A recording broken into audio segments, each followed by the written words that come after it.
सबसे पहले मैं चाहती हूँ कि हमारे भाई जी, बृजमोहन भाई जी, जिन्होंने इतना बुद्धि से काम किया और देखो इम्पॉसिबल पॉसिबल कर दिया। तो यहाँ भी मुझे दादी याद आ रही है। दादी को मिरेकल्स बहुत अच्छे लगते थे। क्या कहते मिरेकल्स को? कुछ जादू, माना कुछ भी होता था असंभव है, समझो किसी को वीज़ा नहीं मिलता है, कोई इंडिया से हम चाहते कि आवे, तो दादी के मुख से ये शब्द निकलता है, कोई मिरेकल हो जाए, कोई जादू हो जाए। तो आप समझ सकते हो दादी के अंदर कितनी शुभ भावना होती थी। कोई भी बात जो नहीं हो सकती है दुनिया के रीति रस्म के अनुसार, सिस्टम्स के अनुसार, इवन कल्चरली, फिर भी दादी ये सोचती थी। कई बातें हैं जो हम शाम को आपको सुनाएंगे। दादी को होता था कि उन दिनों में कई देशों में सेंटर्स नहीं थे, तो दादी को सुनाते थे कि वहाँ पर बाबा का सेंटर खोलना नॉट पॉसिबल। मैं आपको यूके लंदन की बात सुनाती हूँ कि अव्यक्त बाप दादा के सामने जब जयंती बहन आती थी ना, तो बाबा को कहती थी कि कोई नहीं आएगा, वहाँ पर ठंडी है और कोई नहीं आएगा क्लास में। तो बाबा ने, और जब सेवा की भी बात होती थी तब भी वो कहती थी नहीं हो सकता है, कोई भी वीआईपी की बात या कांटेक्ट करने की बात, तब भी उनके अंदर यही आता था, कोई नहीं सुनेगा। तो ये बातें जो इम्पॉसिबल है, एक एक बातें लिस्ट है, कैसे दादी ने पॉसिबल बना दिया। तो ये बात जो स्टैम्प की हुई, ये इम्पॉसिबल है, राइट? और देखो बृजमोहन भाई, हमारे भाई जी इतने क्लोज थे दादी के, और दीदी भी, आप ओआरसी भी दादी को बहुत पसंद था। जैसे मधुबन है वैसे ओआरसी है दादी के लिए। जब ओआरसी का नाम आता था तुरंत दादी का आंख ऐसे हो जाता था, मैं जाऊंगी। ठीक भी नहीं होती थी, लंदन में भी होती थी, हम कहते नहीं दादी आप नहीं जा सकते, नहीं मैं जा सकती हूँ, सब चेंज करके ओआरसी आएगी। तो ये जो स्टैम्प का प्रोग्राम बना, ये भी इम्पॉसिबल पॉसिबल हो गया। तो अभी दादी स्थूल शरीर में नहीं है, परंतु I see her day one, she is an angel. दादी हमेशा नाज है दादी को, मैं कंपेनियन ऑफ गॉड हूं,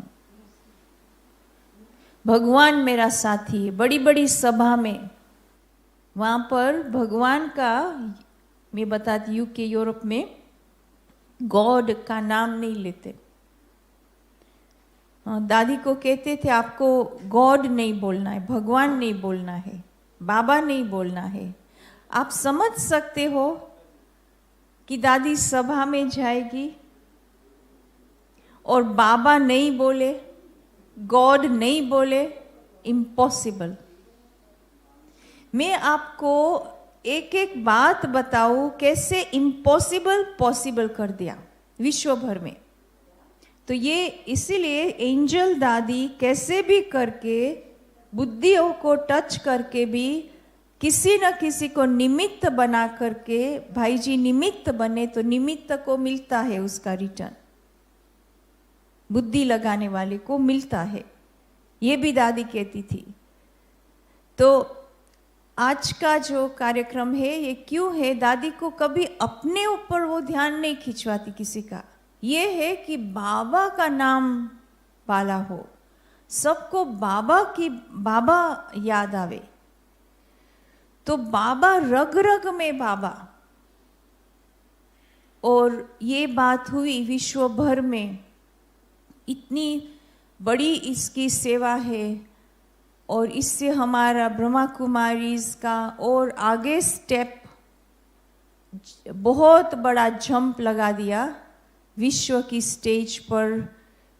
ये स्टेम के कार्यक्रम ने निमित्त है, परंतु बाबा का नाम वाला हुआ और सबको बाबा में ध्यान गया।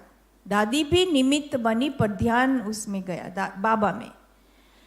सो मुरली सुनते हुए हमको ये संकल्प आया कि रियली जो क्लोज था ना cultural, I mean that was the main word, culture. आज भी बाबा ने कहा कल्चर एंड सिस्टम्स, वहाँ की जो होगी रस्म रिवाज वो चलेगी। अब भी हमको उसमें बुद्धि नहीं लगाना है, अब भी हमको अपनी स्पिरिचुअलिटी को बढ़ाना है, स्पिरिचुअल बनना है, बाबा के नज़दीक आना है। तो ये बात कि रियली जो इतने बॉडी कॉन्शियस हो गए लोग, एरोगेंस है बॉडी का, ईगो है, तो इमेजिन दादी ने ज्ञान बाबा का सुना करके गहराई में जा करके और बुद्धियों को पलटा और रियली स्पिरिचुअल बनना, बॉडी कॉन्शियसनेस से स्पिरिचुअल बनना, ये डे एंड नाइट का डिफरेंस है, वो दादी ने किया, अगेन इम्पॉसिबल पॉसिबल किया। सो दादी हमको ऐसे सिखाया है, मैं मेरा अनुभव बताती हूँ। मैं जब बहुत नई थी दादी के साथ बाबा भवन में मैं रहती थी, तो दादी मेरे को ऐसे सिखाया सोल कॉन्शियस कैसे बनना है,